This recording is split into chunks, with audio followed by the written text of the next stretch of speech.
Estamos llegando a la parte conclusiva de los conocidos como los ayes que el Señor Jesucristo manifestó, ¿cierto? Expresó sobre los líderes espirituales del judaísmo, que eran los escribas y fariseos esencialmente, también los saduceos. Sin embargo, los escribas y fariseos tenían una parte importante porque eran supuestamente los defensores de la ley de Dios, los defensores de la palabra de Dios.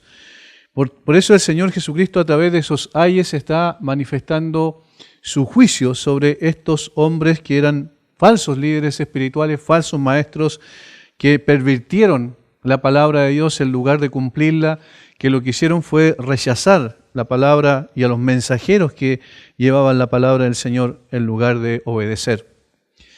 La causa de estos ayes es esencialmente la hipocresía, como lo repite en varias ocasiones, y el rechazo permanente a la verdad de Dios y a sus mensajeros, como lo dice al final prácticamente en los versículos 29 al 33, como vimos la semana anterior, donde dice: «Ay de vosotros, escribas y fariseos hipócritas, porque edificáis los sepulcros de los profetas y adornáis los monumentos de los justos, y decís: si hubiésemos vivido en los días de nuestros padres, no hubiéramos sido sus cómplices en la sangre de los profetas.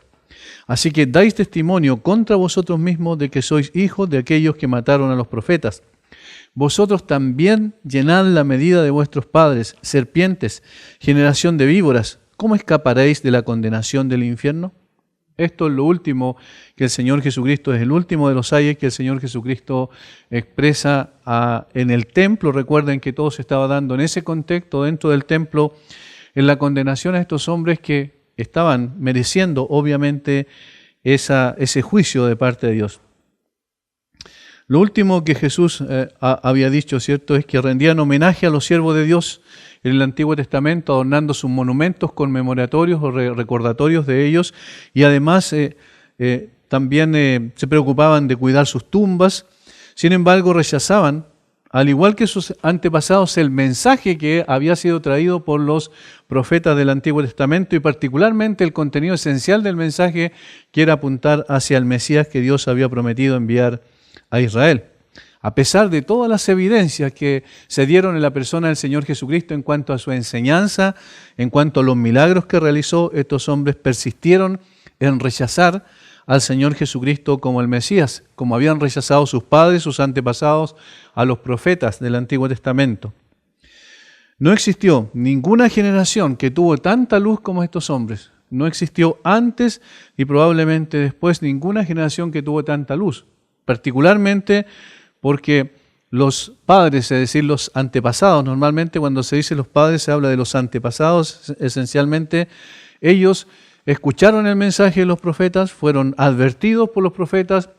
Sin embargo, en este caso estaba el profeta de los profetas en medio de ellos, el mismo Señor Jesucristo, era la luz del mundo. Recuerden, Jesús dijo: yo soy la luz del mundo, de tal forma que el que estaba frente a ellos era Dios hecho hombre, el Mesías prometido, y ellos lo rechazaron categóricamente a pesar de toda la luz que habían tenido. Por eso en el capítulo 12, ya el Señor Jesucristo, anticipando lo que sería el juicio de estos hombres, en el versículo 34 los trata de generación de víboras. Y luego, en el versículo 39, generación mala y adúltera. Estos son calificativos bastante fuertes respecto a esta generación y particularmente a aquellos hombres que habían servido como líderes espirituales de Israel en ese tiempo. Añadiendo en los versículos del 41 en adelante que los que se arrepintieron por la predicación de Jonás en Nínive se levantarían ellos mismos como testigos de la justa condenación de esta generación incrédula en los días de Jesús. Por tanto, la apreciación que el Señor Jesucristo tiene, y esto hay que recalcarlo, no es una apreciación subjetiva, es decir, de una persona que simplemente no sabe y se imagina que estos hombres eran una generación mala y adúltera, sino que Él conocía perfectamente, recuerden, el corazón de ellos y sabía que sus expresiones religiosas externas eran simplemente una fachada y que dentro de ellos en realidad había un corazón malvado e incrédulo que rechazaba categóricamente la palabra de Dios. Ahora, si nosotros nos ponemos a pensar en lo que pasa en nuestros días en el siglo XXI, probablemente también la iglesia durante toda la historia de la Iglesia no ha tenido tanto acceso a la información y a la comprensión de mucho buen material relacionado con la palabra de Dios. Buenos comentarios, expositores en diferentes partes que también están llevando el mensaje del Señor Jesucristo.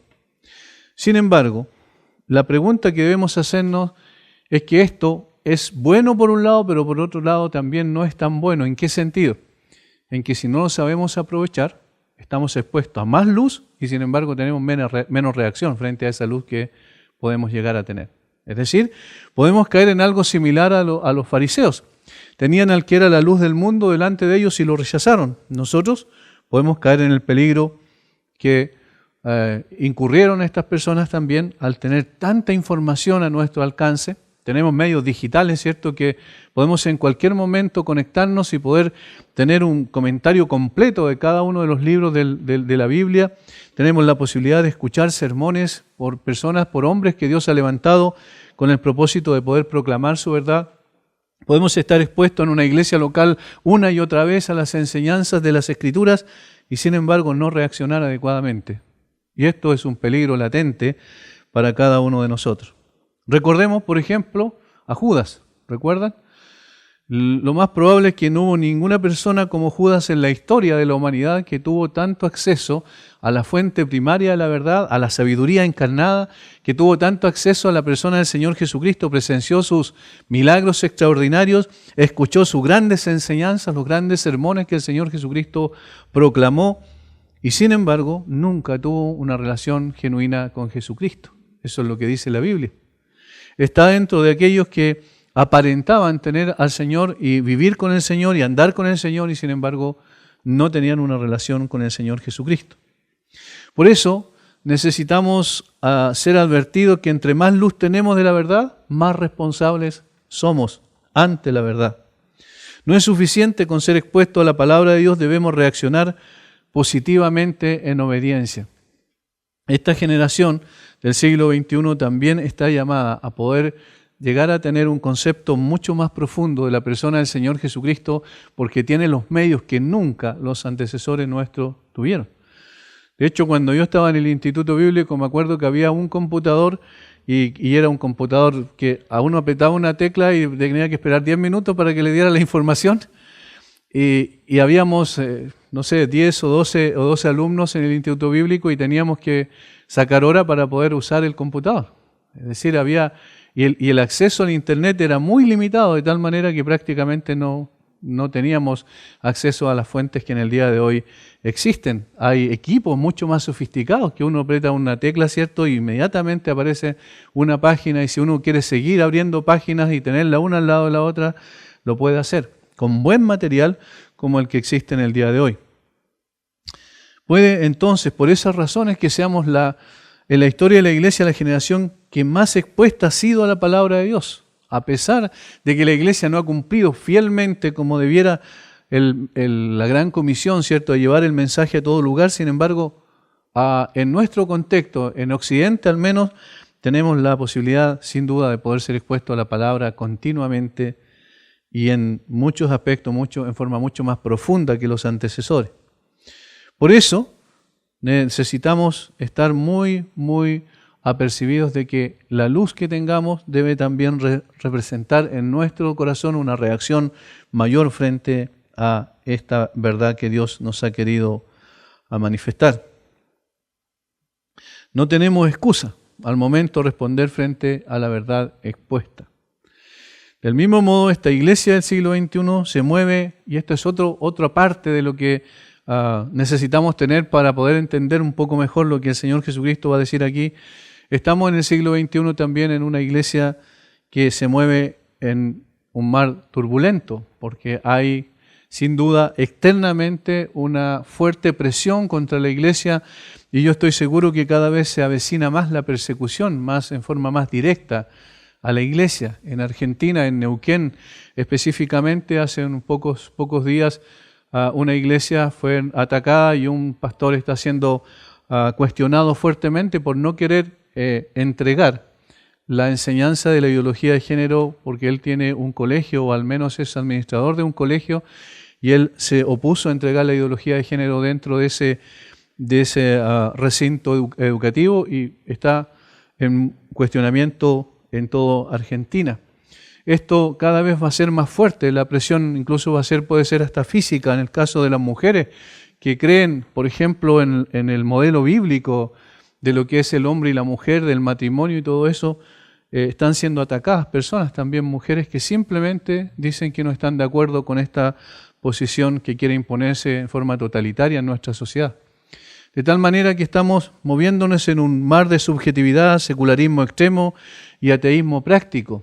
Ahora, ¿cómo hemos de responder? Esa es la pregunta que siempre necesitamos hacernos. ¿Cómo hemos de responder frente a esta realidad de la persecución que seguramente se va a venir sobre nosotros, sobre la iglesia?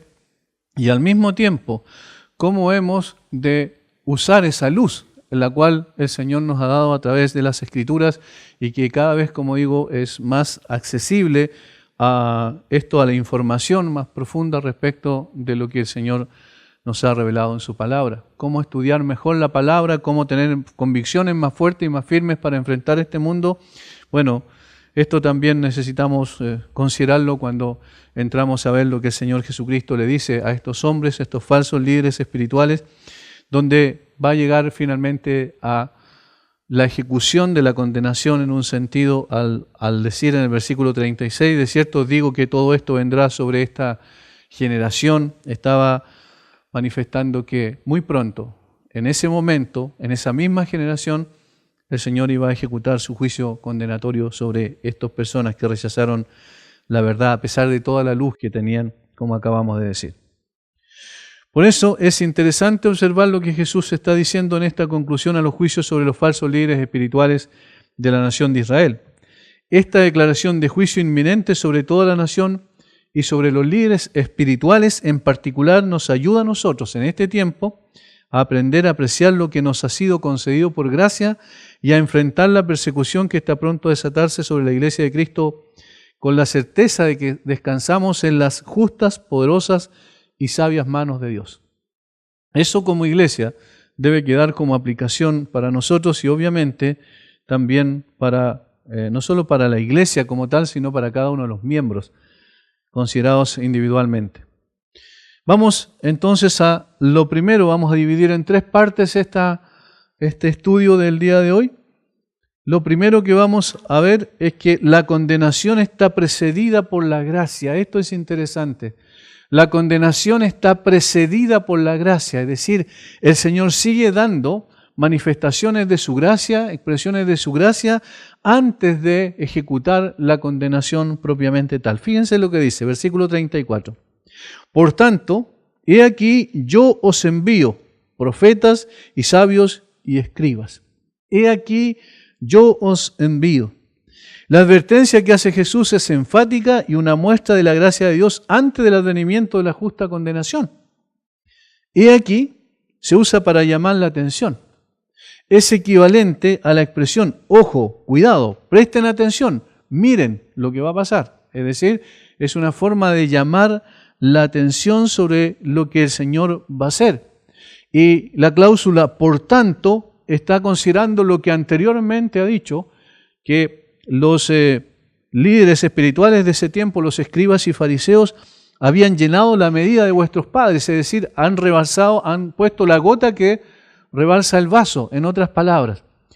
Y entonces el Señor está diciendo, por tanto, viene la condenación, pero en medio de eso yo os envío profetas y sabios. Es una forma de alertar al oyente sobre lo que se va a decir. El Señor Jesús personalmente comisiona a profetas, sabios y escribas, y los envía a ministrar el mensaje del Evangelio de la gracia. Por eso es que hablamos de que la condenación está precedida de la gracia. Estos hombres habían colmado ya el vaso, sin embargo, el Señor Jesucristo todavía sigue manifestando su deseo de que ellos escuchen el Evangelio de la gracia para que respondan adecuadamente a través de una genuina arrepentimiento. ¿Recuerden cuál fue la razón por la cual envió a los profetas del Antiguo Testamento? Nosotros lo hemos visto anteriormente. Llamar al pueblo al arrepentimiento, porque habían torcido su camino, se habían desviado de la verdad, estaban adorando a falsos ídolos que ellos mismos se habían creado, a dioses de los paganos, ¿cierto? Y entonces el Señor les llama una y otra vez al arrepentimiento. Y el hecho de que el Señor aquí está diciendo que Él envía profetas, sabios y escribas, está expresando que seguirá enviando a sus mensajeros para seguir predicando, proclamando la verdad, el Evangelio de la gracia, para que estas personas puedan proceder al arrepentimiento. Ahora, el Señor sabe que sus embajadores sufrirían la misma suerte que los profetas de la antigüedad. El Señor está consciente de eso porque en su omnisciencia puede saber perfectamente qué es lo que va a ocurrir con ellos. Y lo mismo que hicieron los padres de estos hombres, los antepasados, también lo harían estas personas. De esta manera, los dirigentes judíos llenarían la medida de sus padres, es decir, completarían el vaso y ya no habría más que hacer que llegar a condenarlos definitivamente.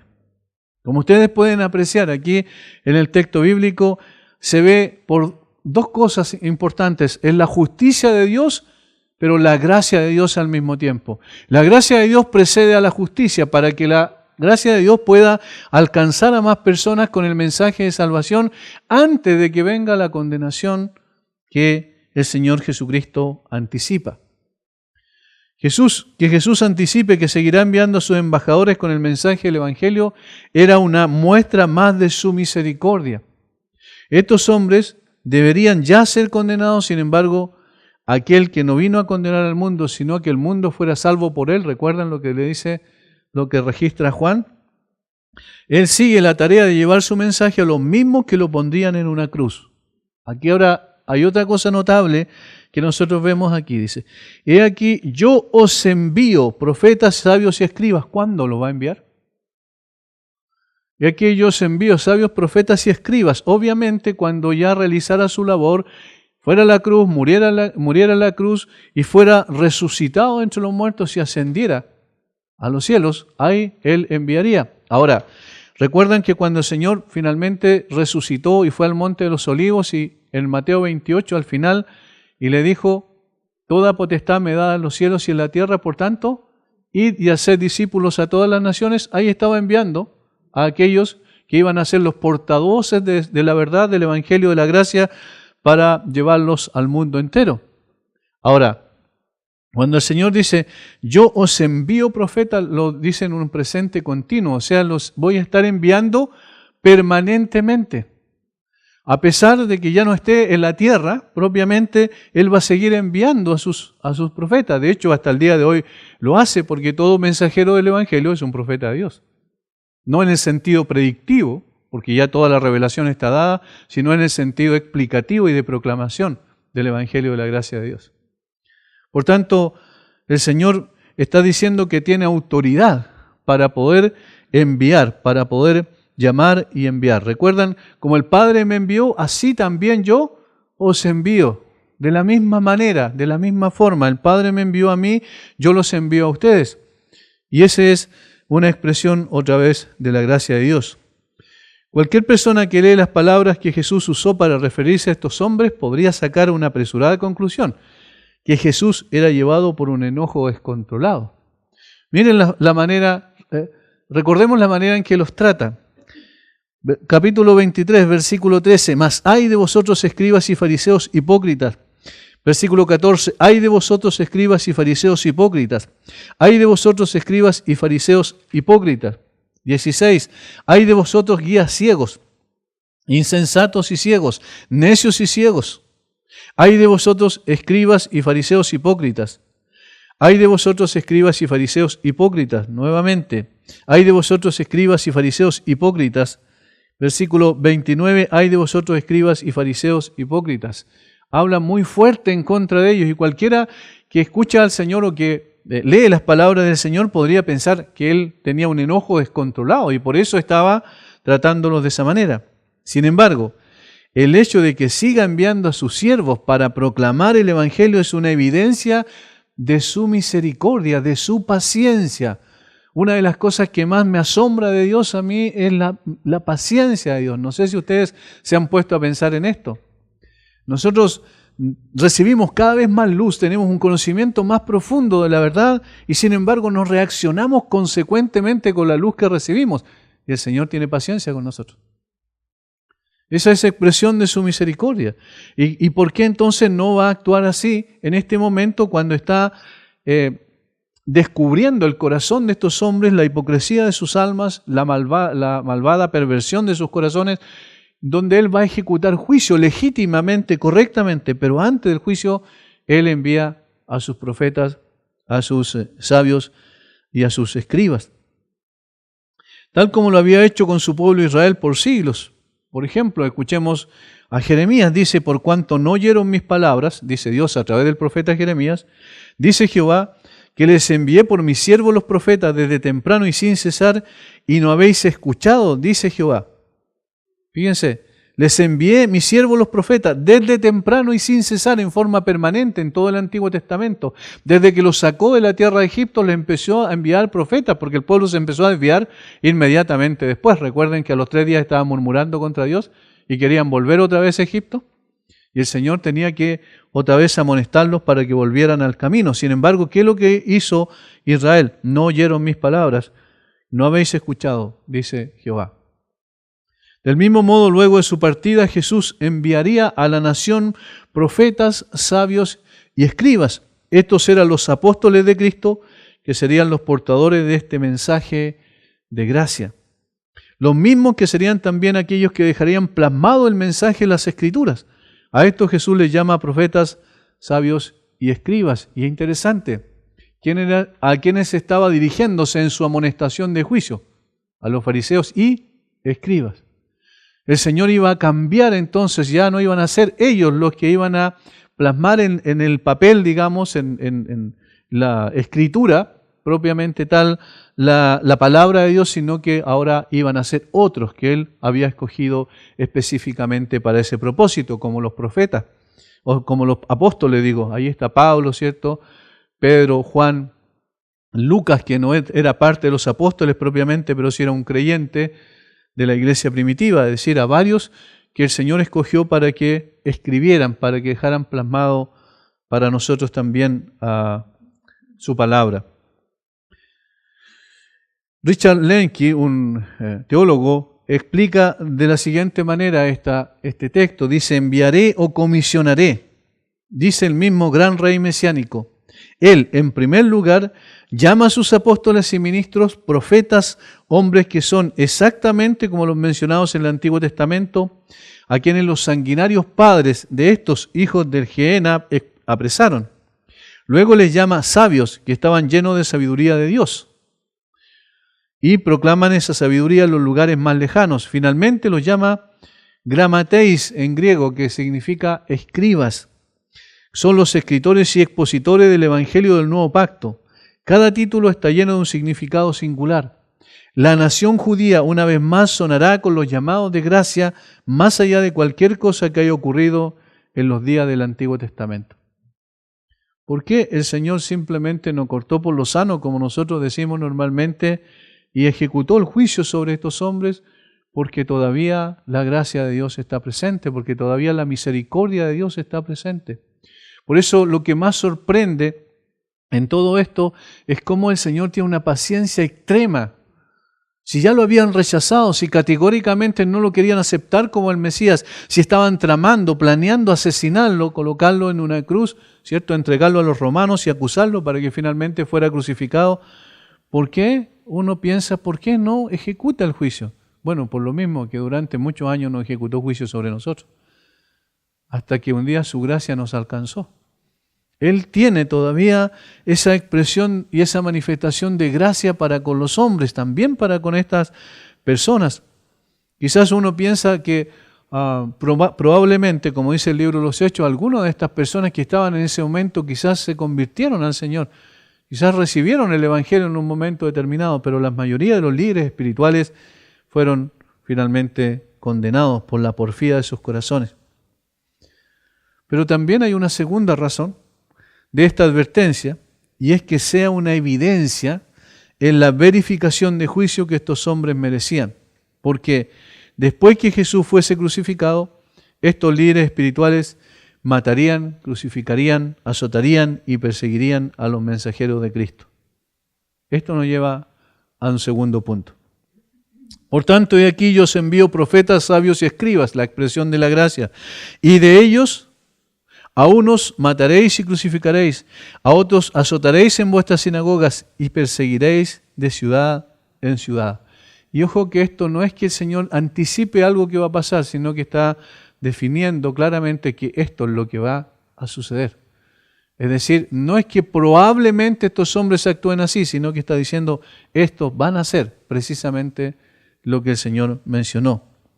Y de ellos a unos mataréis y crucificaréis, a otros azotaréis en vuestra sinagoga y perseguiréis de ciudad en ciudad. Esto se cumplió perfectamente. Y esto es lo segundo. La condenación es evidenciada como justa debido al rechazo de la verdad.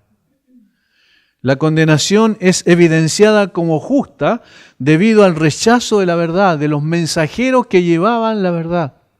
A estos hombres que Dios iba a usar para proclamar, llevar el Evangelio de la gracia, estos vasos de barro, como dice el apóstol Pablo, que llevaban el tesoro del Evangelio, estas personas los van a matar, los van a crucificar, los van a azotar y los van a perseguir.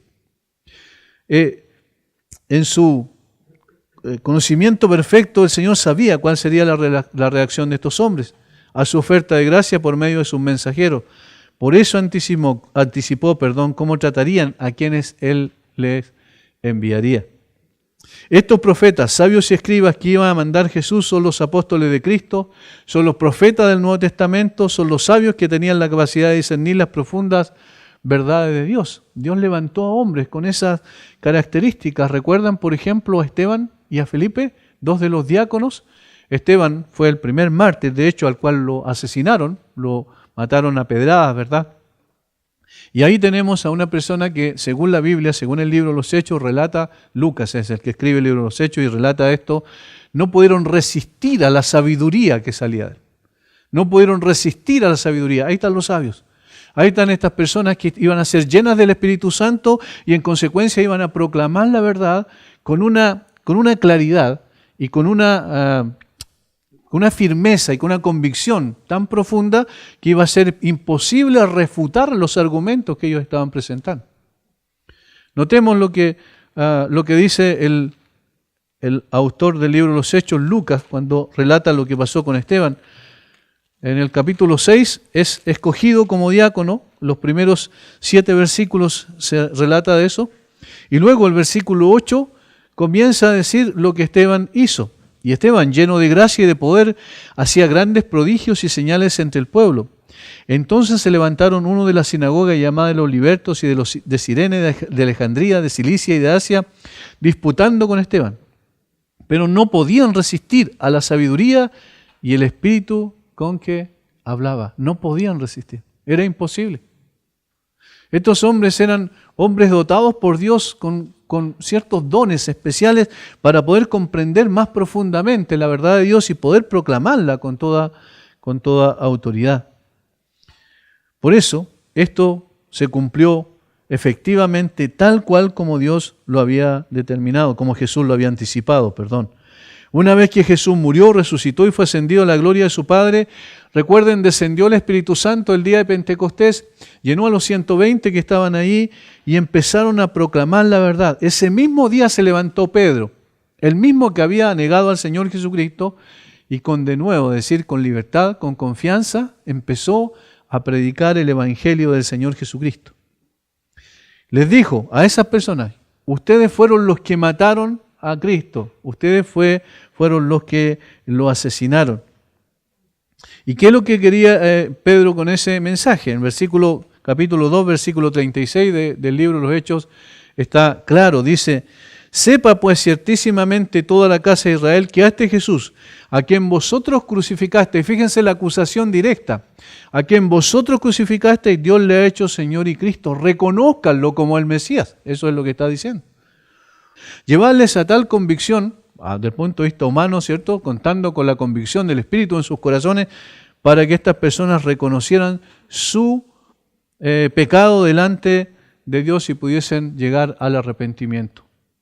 Y ocurrió precisamente algo así cuando muchos de esos que estaban ahí dijeron, varones hermanos, ¿qué haremos? ¿Recuerdan? Pedro dijo, arrepentíos y bautícese cada uno en el nombre del Señor Jesucristo y recibirá el perdón de sus pecados. De tal manera que ahí tenemos lo que ocurre con esta gracia que sigue manifestándose en la proclamación. Sin embargo, desde ese momento en adelante, ¿qué es lo que pasa? Empieza la persecución a los mensajeros del Señor Jesucristo. En el libro de los Hechos, en todo el libro de los Hechos vemos esto. Comienza a relatar no solo la proclamación del mensaje de salvación, sino también la oposición a dicho mensaje, que se transformaría en persecución a quienes llevaban el mensaje.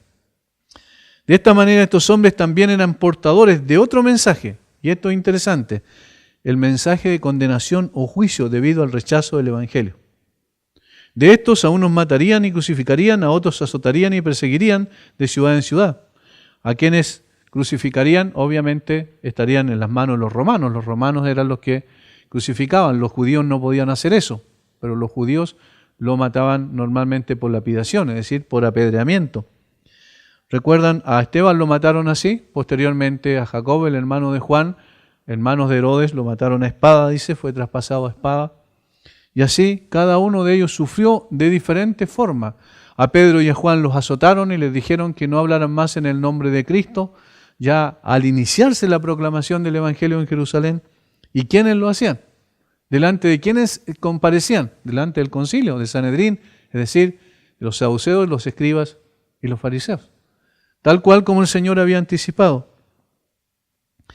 Jesús estaba anticipando entonces el rechazo de los líderes religiosos a sus mensajeros y con ello el mensaje de salvación. Esto es lo que hacía mucho más evidente la necesidad de juicio sobre tus hombres incrédulos, que frente a una provisión de gracia semejante volvieran a cometer el mismo pecado que cometieron sus padres, pero ahora en forma agravada porque habían rechazado al mismo Hijo de Dios y al mismo Hijo de Dios lo iban a colocar luego en una cruz. Al quitar la vida, maltratar y perseguir a los enviados por Cristo, seguían rechazando con toda su fuerza a Cristo mismo. Saulo, Saulo, ¿por qué me persigues? Dura cosa te dar cosas contra el aguijón. ¿Lo ven? Al perseguir a los enviados por Cristo, estaban persiguiendo a Cristo. Al atacar a los enviados por Cristo, estaban atacando a Cristo. Al rechazar el mensaje de los enviados por el Señor Jesucristo, estaban rechazando a Cristo mismo. Acuérdense que en la muerte de Esteban, el mismo Saulo, un fariseo, consentía en la muerte de este hombre justo. Recuerden que aquellos que lo apedreaban colocaron sus ropas a los pies de Saulo. Posteriormente sería el mismo Pablo que reconocería su pasado. Él dijo en una ocasión, Señor, ellos saben que yo encarcelaba y azotaba en todas las sinagogas a los que creían en ti. Hechos 22, 19.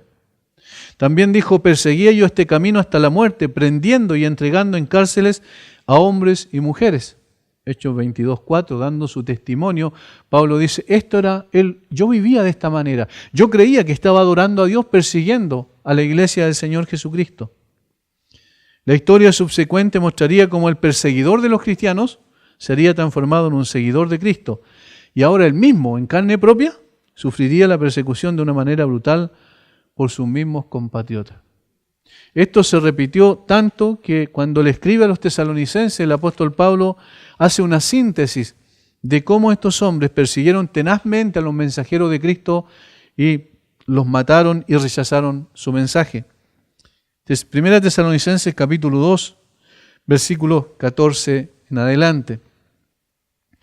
Porque vosotros, hermanos, vinisteis a ser imitadores de las iglesias de Dios en Cristo Jesús que están en Judea, pues habéis padecido de los de vuestra propia nación las mismas cosas que ellos padecieron de los judíos, los cuales mataron al Señor Jesús y a sus propios profetas, y a nosotros nos expulsaron y no agradan a Dios y se oponen a todos los hombres, impidiéndonos hablar a los gentiles para que éstos se salven. Así colman ellos siempre la medida de sus padres, pues vino sobre ellos la ira hasta el extremo. ¿Ven? Como entre más se acumuló la culpa de estos hombres, más la ira de Dios también se estaba acumulando sobre ellos y la condenación era inminente. Habiendo rechazado una y otra vez con violencia la verdad de Dios llevada por sus propios mensajeros, ellos, estos hombres, estaban acumulando la ira para el día de la ira de Dios. Por lo cual, este mismo ofrecimiento de gracia por parte del Señor se transformaría en una evidencia de la justa condenación que venía sobre ellos. Otra vez cito a Lenski, él decía, el volitivo enviaré, es decir, la expresión de su voluntad significa volitivo, ¿cierto? El volitivo enviaré es seguido ahora por una serie de similares tiempos futuros volitivos. En contraste con la voluntad final de la gracia, se encuentra la voluntad igualmente final de la malvada incredulidad. No había caso, estos hombres iban a seguir rechazando la verdad. Pero allí es donde otra vez uno se detiene y piensa, ¿y entonces por qué el Señor Jesucristo siguió posponiendo el juicio? Porque es un Dios de gracia, al mismo tiempo que es un Dios de juicio. Y esto nos lleva entonces al tercer punto. La condenación, y esto es lo tercero, la condenación revela la justicia de Dios. Dios es un Dios justo. Esta es una de las partes que no gusta mucho, incluso dentro de las mismas iglesias. Los creyentes les cuesta aceptar un poco esta parte, de que Dios sea un Dios de justicia y manifieste su justicia, porque así tiene que ser. Versículo 35. Dice, para que venga sobre vosotros toda la sangre justa que se ha derramado sobre la tierra, desde la sangre de Abel, el justo, hasta la sangre de Zacarías, hijo de Berequías, a quien matasteis entre el templo y el altar. Noten una cosa bien extraña en un sentido, en términos gramaticales. Dice, para que venga. ¿Para qué? ¿Qué cosa? Versículo 34. Por tanto, de aquí yo os envío profetas, sabios y escribas, y de ellos a unos mataréis y crucificaréis, a otros azotaréis en vuestra sinagoga y perseguiréis de ciudad en ciudad, para que venga sobre vosotros toda la sangre justa. Miren, la forma en que el Señor mueve los hilos de la historia es muy interesante. Y siempre vamos a quedar con un signo de interrogación, de qué manera hace las cosas. Pero lo que estaba diciendo aquí, lo que está diciendo el Señor Jesucristo, que el rechazo categórico a los mensajeros que Él le iba a enviar, iban a ser la evidencia en el tribunal de justicia para condenar a los fariseos. Y entonces el propósito que tenía Él al manifestar, seguir expresando la manifestación de su gracia por medio de sus mensajeros, y que estos hombres lo iban a rechazar y lo iban a perseguir, a matar, a azotar, a crucificar, iba a ser de que no tuviesen excusa. Que finalmente esto iba a redundar en la condenación de estos hombres. Iba a ser la evidencia, en otras palabras, de su justa condenación.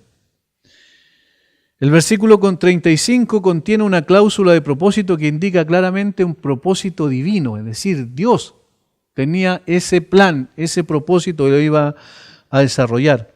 El juicio de Dios sobre todos los que se han rebelado contra su plan vendrá con toda seguridad. Eso es un hecho.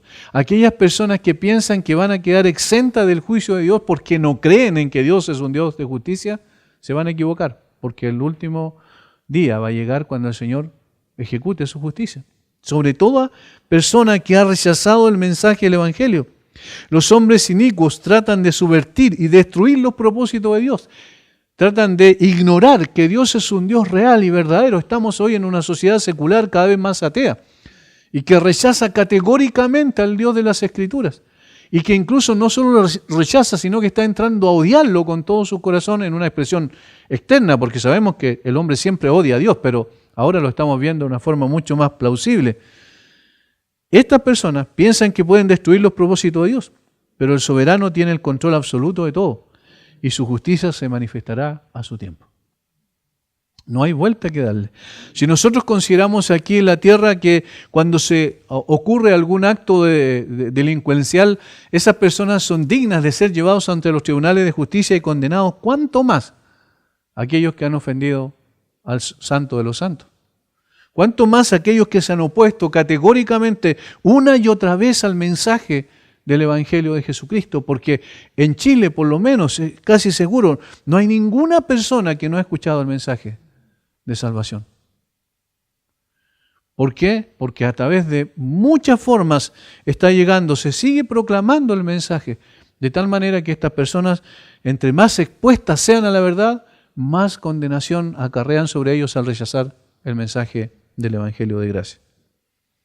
Dios tiene que ejecutar justicia sobre aquellos que permanentemente rechazan la oferta de la gracia de Dios por medio de la proclamación del Evangelio. Los líderes malvados de Israel rechazaron tenazmente la oferta de salvación una y otra vez. En cuanto más oferta de gracia por medio del Evangelio tenga alguien, si persiste en su rechazo, más condenación acumula sobre sí. Esto es lo complejo, porque como bien dijo en una ocasión alguien, las personas que no quieren creer y persisten en rechazar una y otra vez categóricamente el mensaje, va a llegar un momento donde no van a poder creer, es decir, va a llegar un momento donde se va a cerrar la puerta de la gracia de Dios y ya no va a haber nada que hacer. Estos hombres, recordemos, tuvieron a su disposición todo lo que Dios había revelado en el Antiguo Testamento. Tenían la mayor parte de la revelación de Dios hasta ese momento, sin contar con el Nuevo Testamento que todavía no había sido escrito, pero podían estudiar y de hecho eran estudiantes muy profundos de lo que era la ley. Los escribas y fariseos, los escribas hacían comentarios del Antiguo Testamento, pero mejor aún, mucho más todavía, tenían la presencia misma del Mesías entre ellos, por espacio alrededor de 3 años en su ministerio público al menos. Y lo escucharon y lo vieron y ellos lo seguían. Iba a un lugar y el Señor y ellos lo seguían. Ellos enviaban personas de Jerusalén hacia el norte a Galilea, donde desarrolló la mayor parte de su ministerio el Señor Jesucristo, y lo escuchaban. De tal forma que también eran expuestos al mensaje, la verdad. Sin embargo, a pesar de todo, rechazaron una y otra vez el mensaje. Por eso Jesús los hizo responsables por todos aquellos justos que murieron en manos de un pueblo ciego e ignorante en el Antiguo Testamento. Como dice John MacArthur, y mientras más acumulaban la revelación de Dios sin creerla y seguirla, más acumulaban la ira y juicio de Dios en proporción directa. Ellos y su generación podrían ser considerados culpables por toda la sangre justa que se ha derramado sobre la tierra, porque ninguna generación en la historia ha tenido o tendrá más luz de Dios.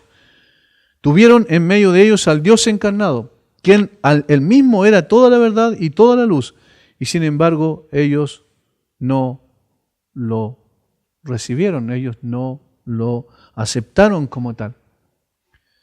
Esto es significativo, por eso yo mencionaba al principio en la introducción, hermanos, entre más luz tenemos, más responsables somos. No solo de aceptar el Evangelio que por gracia lo hemos recibido, ¿cierto? Sino también de vivir al Evangelio, de obedecer a lo que Dios ha establecido en su palabra, a vivir en conformidad a lo que Dios nos ha dicho, que vivamos como dignos del Evangelio de Jesucristo, como le dice a los filipenses, o como le dice también a los efesios el apóstol Pablo. Necesitamos poder pensar cómo estamos viviendo nuestro cristianismo en comparación a la luz que estamos recibiendo de la palabra de Dios. Somos expuestos permanentemente, todo el tiempo, no solo cuando estamos y nos reunimos, cierto, como iglesia, sino cuando estamos en nuestra casa y abrimos la palabra, también somos expuestos a la verdad. Pero ¿cuál es la reacción que tenemos? ¿Estamos realmente entendiendo, no solo entendiendo intelectualmente que esta es la verdad que Dios ha revelado, sino que esta verdad tiene un propósito? Y el propósito es moldearnos conforme a la imagen de su Hijo. El propósito es cambiar nuestro carácter, muchas veces, que está a veces más influenciado lamentablemente por la cultura del mundo que por la Escritura. A veces más influenciado por el pensamiento secular que por el pensamiento divino revelado en las Sagradas Escrituras. Los que han tenido más luz son más responsables y rechazan esa luz. De este modo el Evangelio es proclamado para salvación, pero también para condenación a todos aquellos que lo rechazan. Y esto es lo que dice el apóstol Pablo. Notemos en 2 Corintios capítulo 2, versículos 15 al 17. Aquí el apóstol Pablo está diciendo precisamente eso, que el Evangelio, así como salva, así también tiene el propósito de condenar, porque a todos aquellos que lo rechazan están condenados. El que tiene el Hijo tiene la vida, y el que no tiene el Hijo ya ha sido condenado. Capítulo 2, 2 Corintios 2, versículos 15 en adelante. Porque para Dios, dice Pablo refiriéndose a los mensajeros del Evangelio, para Dios somos grato olor de Cristo en los que se salvan y en los que se pierden. A esto ciertamente olor de muerte para muerte, y aquello es olor de vida para vida. Y para estas cosas, ¿quién es suficiente? Pablo está diciendo que los proclamadores del Evangelio, los que llevan el Evangelio, están siendo instrumentos para salvación o para condenación. Para unos, olor de vida para vida, es decir, para unos pueden tener el privilegio de recibir el Evangelio, y estas personas al recibir el Evangelio tienen vida. Y por eso es un olor grato.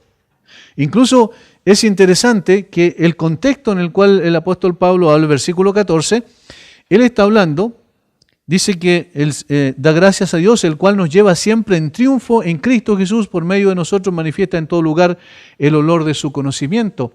Y lo que está haciendo la comparación, como vimos la otra vez cuando estudiamos este texto en la escuela dominical, es una comparación con el triunfo romano. Que lo que era el triunfo romano, cuando un general salía a la guerra y vencía a sus oponentes, finalmente los llevaba cautivos, especialmente a las personas de más alto rango. Si había un rey, lo llevaban al rey amarrado y lo llevaban al Capitolio romano y lo paseaban por ese lugar en un desfile triunfal. De tal manera entonces que ahí, junto con toda la aclamación de la gente que estaba alrededor, iban los hombres vencidos, atrás iban los generales vencedores adelante, y luego iban también los que iban con los incensarios quemando incienso, y ese incienso obviamente despedía un olor muy, muy potente y una cantidad grande de incensarios que llevaban para rendir homenaje y adoración a los dioses paganos, para darle gracias por la victoria.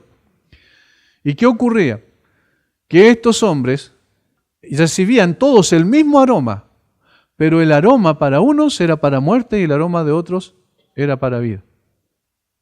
Por ejemplo, aquellos que vencieron en la batalla, el aroma del incienso quemado era grato porque eran vencedores. Pero para aquellos que iban amarrados y llevados atrás, era un olor de muerte porque era la antesala de su ejecución.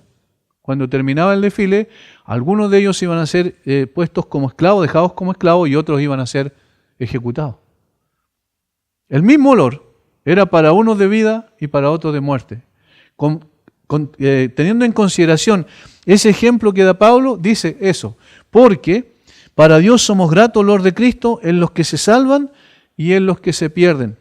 A esto ciertamente olor de muerte para muerte, a los que rechazan, ¿cierto?, a los que se pierden, y aquellos olor de vida para vida.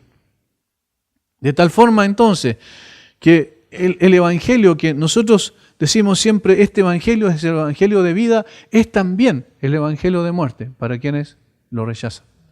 Y estos hombres, los líderes espirituales de Israel, lo estaban viviendo en carne propia y pronto lo vivirían de una manera terrible, por lo que el Señor Jesucristo les dice al finalizar esta parte, esta conclusión de los ayes que estamos estudiando. Y por eso es que a veces algunas personas se ven como tentados a modificar un poquito el mensaje, y eso es lo que nosotros vimos por mucho tiempo, que el mensaje se trataba de acomodar, de suavizar para que no resultara tan fuerte. Pero es claro, la Biblia es clara y categórica. El que rechaza el Evangelio va a ser condenado. Y el que acepta el Evangelio tiene vida. Es decir, las dos cosas son verdades al mismo tiempo. Y por eso el Señor Jesucristo está diciendo a estos hombres que todo este hecho de que Él manifieste el Evangelio a través digamos, el Evangelio de gracia a través de sus mensajeros, iba a tener el propósito de que ellos iban a hacer, por decirlo así, sobre su cabeza acumulada la maldad de sus propios corazones al rechazar a estos mensajeros, para que la justicia viniera sobre ellos en condenación. En el Evangelio está contenido al mismo tiempo el amor, la misericordia y la gracia de Dios, junto a la santidad, la justicia y la ira de Dios. Todo esto está contenido en el Evangelio. De tal modo que cuando una persona es llevada al arrepentimiento y a la fe, Dios es glorificado porque su amor y misericordia es vindicada. Del mismo modo, cuando Cristo es rechazado, Dios es glorificado porque su santidad y su justicia son puestas en alto. Por eso, todos los que el Señor por su gracia va a llevar a su presencia como salvados eternamente, el Señor va a ser glorificado. Y todos aquellos que sean condenados, también Dios va a ser glorificado en ellos, porque su justicia va a ser manifiesta. Él no puede pasar por alto la justicia. Porque nosotros estamos en Cristo y el justo murió por nosotros y murió en nuestro lugar, entonces por eso tenemos la justicia de Cristo nosotros.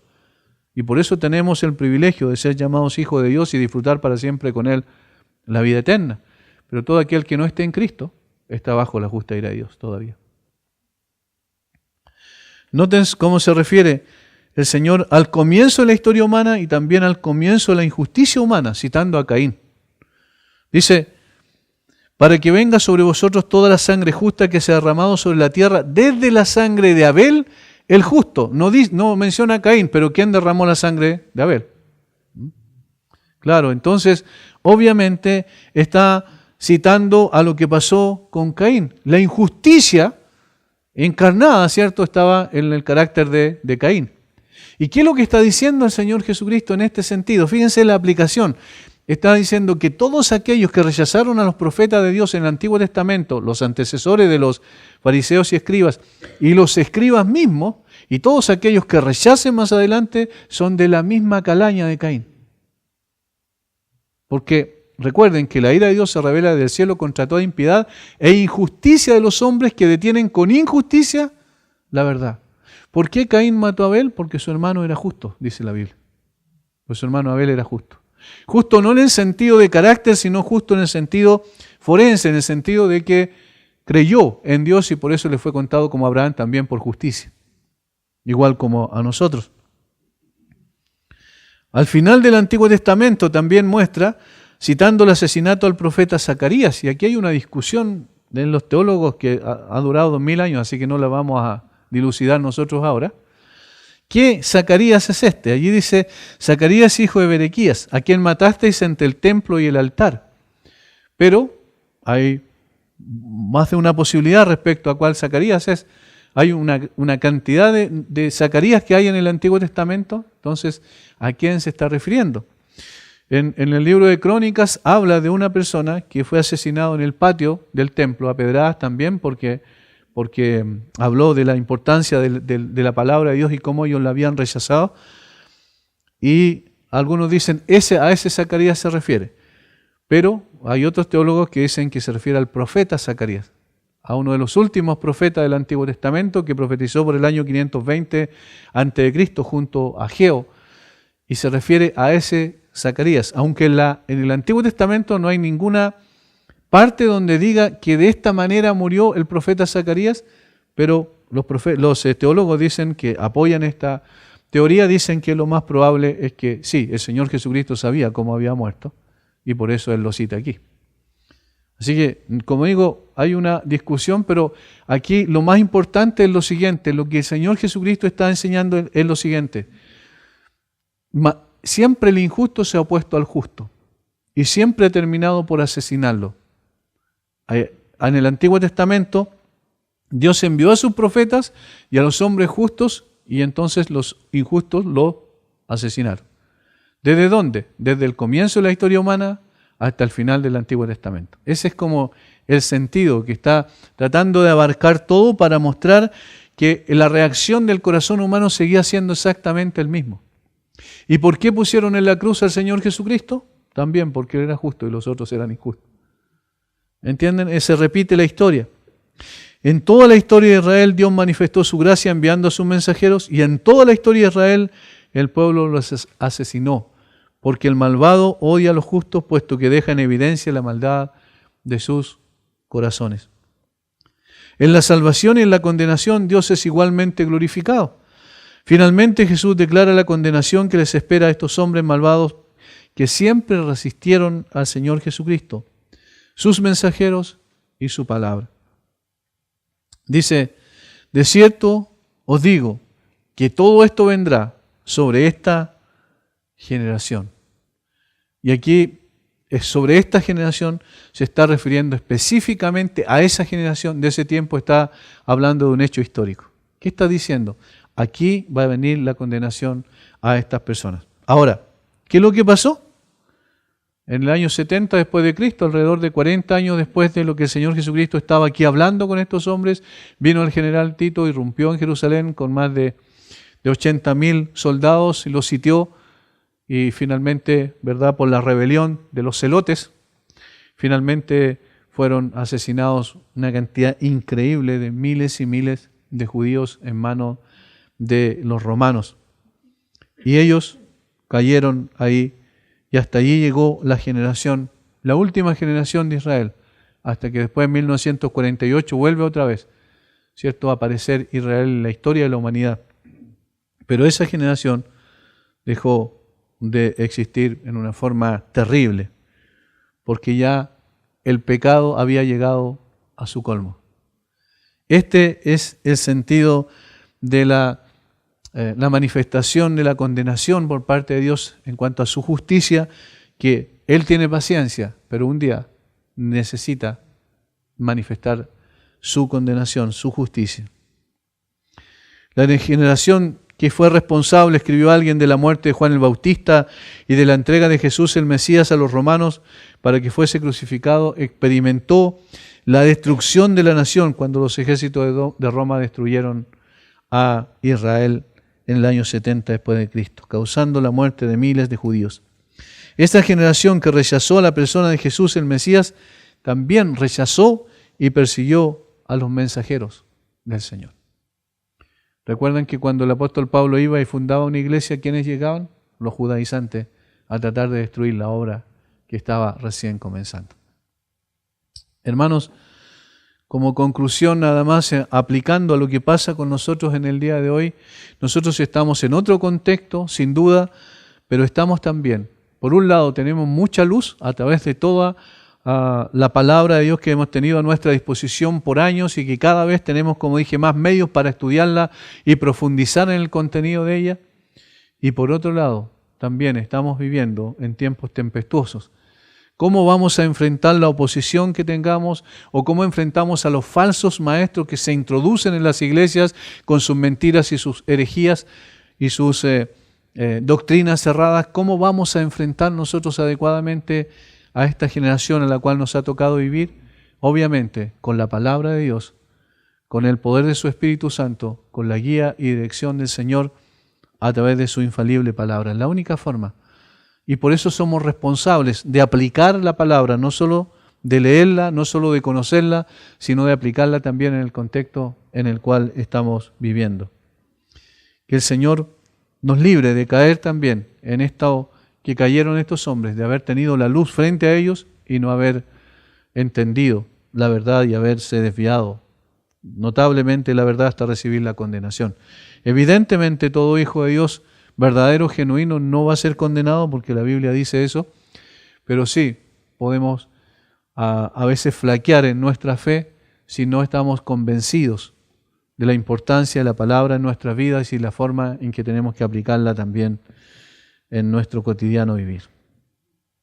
Padre, gracias por tu palabra. Una vez más te damos gracias, Señor, por lo bueno que eres al revelarnos la verdad. Al ver retrospectivamente la historia lo que pasó con estos hombres, Señor, también es una advertencia para nosotros. Necesitamos, Señor, que esa luz que tú nos has dado pueda ser más nítida en nuestro corazón y en nuestro caminar con Cristo diariamente. No solo llenarnos de conocimientos intelectualmente, sino vivir una vida que te agrade y te glorifique y te honre, rechazando todo aquello, Señor, que sea falso doctrinalmente, teológicamente y que pueda introducirse a nuestras iglesias. Danos de tu gracia para poder tener discernimiento suficiente y convicciones más profundas para enfrentar también un mundo secular que cada vez, Señor, presiona más a tu iglesia.